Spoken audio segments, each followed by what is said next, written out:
Saya mau memulai dari cerita yang mudah-mudahan bisa memenuhi harapan kawan-kawan tadi yang menyampaikan apa kondisi hari ini dan apa yang mesti kita lakukan ke depan. Saya mau bercerita saja, pemimpin harus memberikan optimisme. Data dan fakta boleh disajikan dan pemimpin bukan malaikat yang bisa menyelesaikan dengan seluruh kesempurnaan.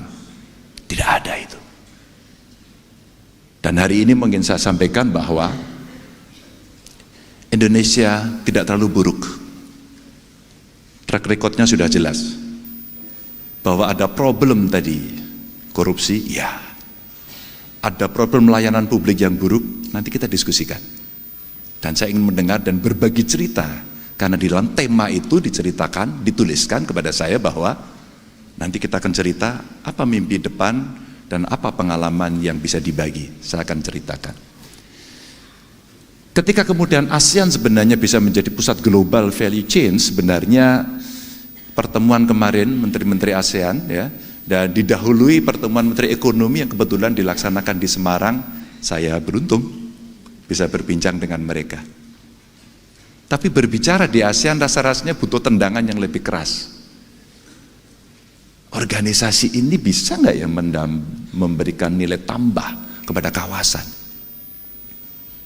Ketika India hari ini tidak akan lagi mengekspor berasnya, Vietnam, Thailand menjadi produsen yang cukup tinggi, Indonesia pun demikian cukup tinggi tapi masih kurang, maka apa sebenarnya yang bisa kita lakukan untuk saling berkontribusi? Saya mulai dari sekitar kawasan ini untuk bisa membuktikan bahwa G20 kita mendapatkan peran yang penting, ASEAN kita mendapatkan peran yang cukup penting ya, dan artinya roadmap kita dalam konteks politik global tidak terlalu buruk, bagus dan on the track. Maka turun ke bawah, mimpi kita mau di 2045 atau 50. Para panelis, saya berharap betul diskusi ini akan menjadi produktif dan saya akan sangat suka sekali ketika kemudian ada satu konseptualisasi yang bagus yang kelak kemudian hari kalau diizinkan akan saya minta. Saya mencoba bertemu dengan berbagai pihak, berbincang dan mendengarkan dengan berbagai pihak untuk coba kita rangkum mana kemudian optimum equilibrium yang bisa kita dapatkan untuk membuat sebuah konsep percepatan yang akan kita lakukan. Kalau kita mimpi dari ekonomi nomor 17 dunia melompat kepada 4, sebuah cita-cita seperti kita lari maraton. Kita yakin atau tidak untuk mencapai itu dan bagaimana cara mencapainya? Sementara kita menghadapi situasi, Bapak Ibu teman-teman, bonus demografi kita. 44% ada di kelas menengah. Saya kira sebagian diantaranya ada di sini. Dan kemudian kalau kita lihat 68% ini tenaga yang sangat produktif. Produktif itu belum tentu dia bisa mendapatkan pekerjaan loh ya. Maka tadi ada yang bertanya, nanti lapangan pekerjaan oke enggak? Kata para pollster, PR pertama hari ini adalah problem ekonomi, yang kedua adalah pekerjaan. Job creations. Itu ketika kemudian banyak bertanya pada masyarakat. Tapi mau pengalaman Korea Selatan, mau pengalaman Jepang, terakhir pengalaman Tiongkok di ASEAN yang memanfaatkan bonus demografi dengan benar, dia betul-betul mendapatkan dividennya. Kita, Jawa sudah mengalami itu, sudah, yang lain belum. Maka bagaimana kita memanage ini? Nanti kita akan lari bagaimana kita bicara soal pendidikan seperti di kampus ini. Seberapa mudah akses itu bisa didapat, seberapa banyak kemudian orang bisa mendapatkan akses itu, dan apa peran negara, kira-kira begitu. Tenang, belum dimulai. Sementara dari bonus demografi yang posisinya akan kita dapatkan hari ini, betul-betul kita diminta untuk memeras otak agar kita bisa memanfaatkan ini. Sementara ya ada pendidikan, ada pangan, ada energi, ada kerusakan lingkungan, ada ISPA yang hari ini lagi banyak banget. Kenapa ya orang di Jakarta sekarang pakai masker lagi? Oh enggak apa-apa Bu. Saya mau tanya aja. Kemarin saya coba lari-lari, semua orang bagi masker lagi. Ada apa saya tanya gitu? Seorang kampung tidak tahu. ISPA apa? Oh, orang berbicara polusi. Tapi semua tetap naik kendaraan bermotor dan rame-rame di jalan raya. Nanti ini membangun kesadaran. Back. Saya mau cerita kemudian, kita butuh transisi energi untuk memenuhi kebutuhan masyarakat yang cukup gede. Nanti ada cerita pangannya juga. Saya mau cerita energi dulu, ini penting. Kira-kira kebutuhan investasi untuk transisi energi sampai dengan 2030 itu 1.300 triliun. Dan ini saya ambil datanya dari peta jalan menuju energi bersih. Saya berbincang dengan teman-teman dari pemerintahan di Jazirah Arab, apakah itu Arab Saudi, kemarin saya ngobrol, Uni Emirat, kita bicara, Uni Emirat mau jadi tuan rumah untuk COP, apakah itu dari Paris Agreement, protokol Kyoto Protokol dan sebagainya. Seberapa serius negara-negara ini akan menuju ke sana? Karena kita bicara kondisi lingkungan yang makin memburuk dan bumi kita rasanya, saya tidak membawa datanya, mungkin nanti bisa dilengkapi, kapasitasnya udah terlalu banyak. Maka kalau energinya masih menggunakan fosil, saya kira kita tinggal menikmati kerusakan, ya kesehatan, ya lingkungan. Maka cepat mesti menuju energi baru terbarukan. Tapi belum sukses amat kita. Saya belum melihat posisi yang cukup masif di banyak genteng-genteng yang ada di tempat kita berisi panel surya. Belum. Tapi hari ini pekerjaan itu sudah dimulai, meskipun harganya masih cukup mahal. Tapi PR ini Bapak Ibu menjadi penting untuk kita selesaikan. Tapi sisi yang lain, nah ini saya taruh di atas. Ekonomi digital nasional kita itu sampai sekian 2030 ini. Data dari Kementerian UMKM itu nilainya bisa 5.400 triliun. Nanti kita akan lari pada digitalisasi. Anak-anak kita ketika mendapatkan ilmu tentang teknologi informasi dan pengetahuan tentang digital, dia berkreasi dengan sangat cepat, melebihi kecepatan kita semuanya.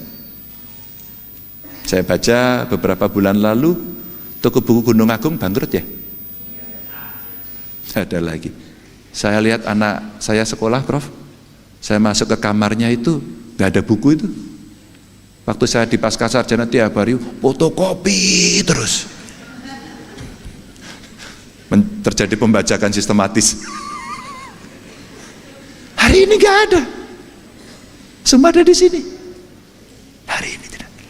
Dia diskusi di sini, ketemu dosen di sini, mengerjakan tugas di sini, membaca buku di sini. Dan akhirnya dia berkembang otaknya. Next. Maka Bapak Ibu, ada transformasi dari 6 pilar yang menurut saya cukup strategis dari bonus demografi. Pangan, penegakan hukum, mudah-mudahan ini menjawab pertanyaan tadi. Kira-kira bagaimana kita melakukan penegakan hukum itu dalam arti yang cukup luas. Ada Prof. Kristuti di sini. PR kita nggak selesai-selesai, Prof. Kalau saya melihat ada 3 hal. Bagaimana regulasi, bagaimana kelembagaan, bagaimana aktor. Ini ilmunya dari pasca politik saya. Analisis aktor.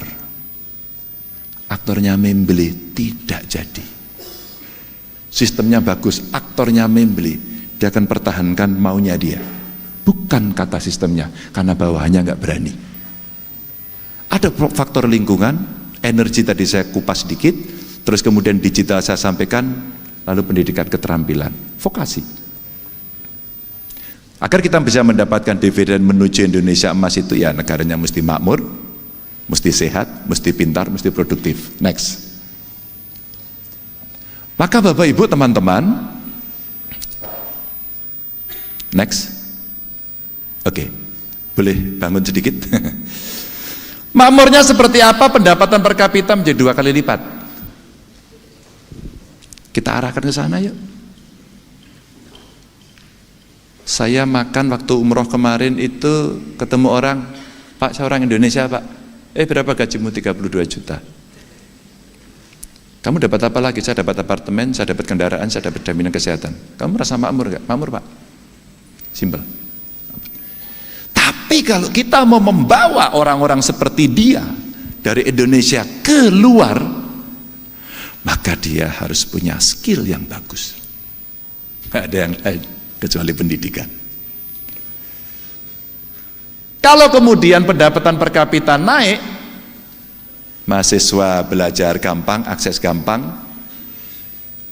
yang mampu ya bayar, tapi yang tidak mampu mesti dijamin, maka dosennya juga mesti nyaman mengajar, meneliti. Ya, saya diwawancara Pak Renat Kasali, kemudian diperbincangkan oleh publik, berapa sebenarnya gaji yang cukup, pendapatan lah, jangan gaji ya bro, pendapatan yang cukup untuk seorang pengajar. Saya nggak tahu ada datanya nggak ya Pak Dekan. 10 mahasiswa terbaik, lulusan terbaik kita jadi dosen nggak? Pilihannya kemana? Ke perusahaan asing yang gajinya besar atau BUMN? Adakah insentif untuk menarik mereka agar lulusan terbaik bisa kembali kepada sekolahnya untuk mengajar? Ya bisa mengajar ke SMA, ke SD, ke PAUD semuanya lah. Mesti menjadi sehat, kira-kira akses kesehatannya, ya kira-kira teknisnya, satu desa, satu puskesmas, satu dokter. Saya perbincangkan kemarin, kenapa sekolah dokter sulit? Mahal lagi. Saya pernah mendampingi beberapa perguruan tinggi yang akan mengusulkan program studi kedokteran, sulitnya minta ampun. Padahal kalau kita sakit, kemana kita? Dokter. Dokternya pilihannya di puskesmas, di RSCM, di Mount Elizabeth, atau di Penang. Mungkin saya keliru, tapi rasio dengan penduduk yang masih kurang, mestinya kita berikan kemudahan itu sampai kepada kawasan industri kesehatan. Pak Ganjar ini kok belum melompatnya jauh sekali? Iya, agar kemudian peralatan kesehatannya pun kita kembangkan sendiri. Tidak semua kok harus impor, kita bisa membuat kok. Tapi tidak semuanya bergantung. Ya pengalaman kita di pandemi kemarin, apa yang terjadi? Masker pun kita tidak mampu. Saya punya mitra, Sister Province sama Chung Chong Bung Do yang ada di Korea Selatan dan di Queensland, di Australia. Saya telepon kawan-kawan di sana, Anda punya enggak masker? Saya mau beli. Beli bukan minta. Saya mau beli. Akhirnya dikirim, enggak usah beli Pak. Kita kerjasama dikirim. Oke, dicatetin. Peralatan kesehatannya bisa enggak? Apa yang ada di? Saya mau beli. Dan akhirnya ujung-ujungnya negara yang mampu memproduksi ini ketika oksigen juga kurang adalah Tiongkok. Dan semua ngantri ke sana. Untuk bisa mendapatkan itu, hubnya ada di Singapura. Seperti itulah perdagangannya Bapak Ibu, untuk sehat. Dan kemudian ada pendampingan kesehatan, termasuk kesehatan mental yang hari ini cukup banyak diderita orang, tapi kita lupa untuk merawat isu satu ini. Lupa, stres. Menggunakan gadget itu stres. Banyak orang belanja suami istri gitu kan, istrinya ketinggalan diem aja, gadgetnya ketinggalan teriak-teriak. Yang ketawa mesti itu mama papanya, pernah terjadi. Yang di depan punya pengalaman barangkali. Pintar, 100% lulusan mesti terserap. Dan ini cerita kurikulum. Ini cerita apakah Merdeka Belajar itu bisa berjalan dengan baik. Wajib belajarnya sekarang ya mesti kita tingkatkan 12 tahun, tapi alhamdulillah pengalaman banyak daerah kalau kita lihat sudah oke. Sudah oke. Cuman kelompok miskin yang seringkali tidak bisa mengakses kemiskinannya tidak cepat teratasi.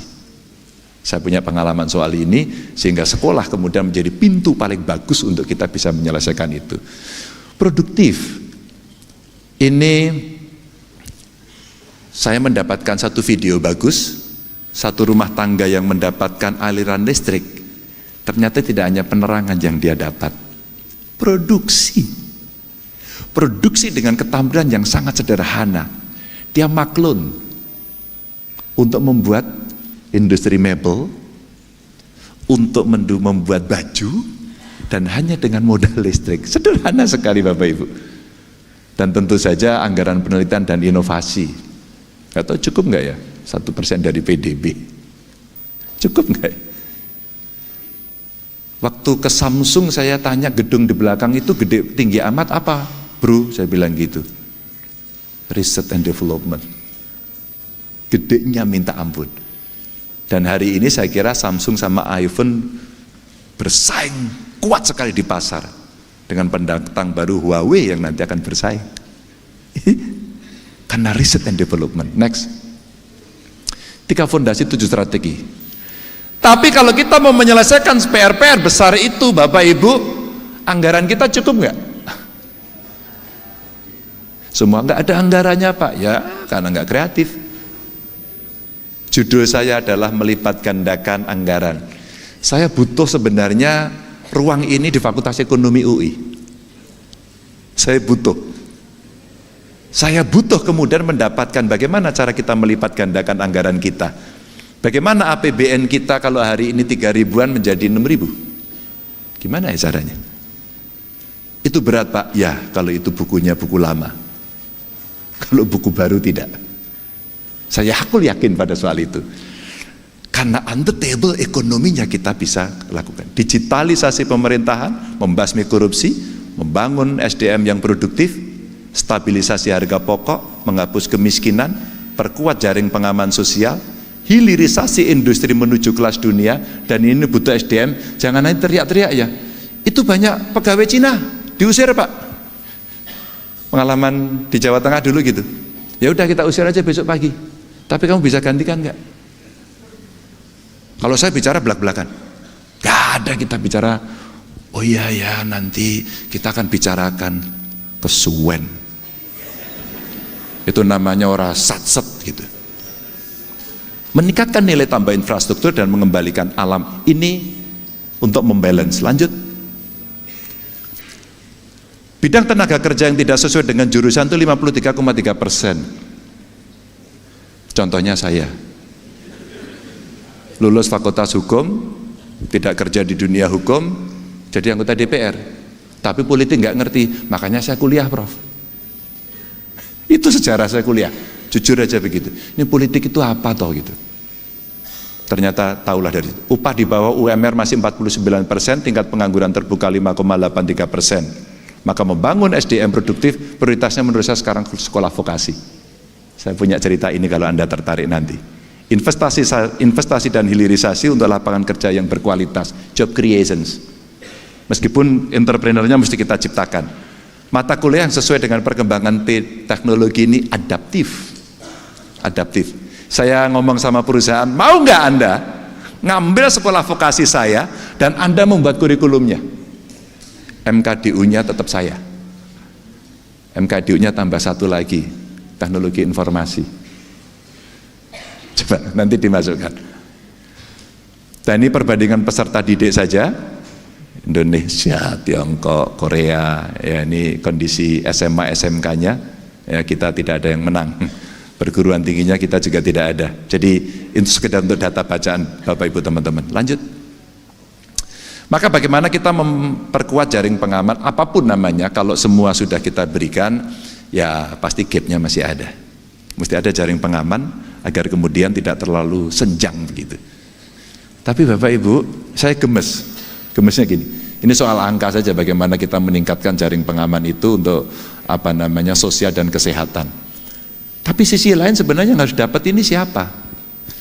Teman-teman yang hadir di sini yang dalam 1 minggu ini membeli gas melon, angkat tangan. Dalam 1 minggu terakhir. Boleh angkat tangan? Yang di atas juga? Oke, ada ya? Nggak usah malu. Oh ada. Membeli gas melon ya Mbak ya?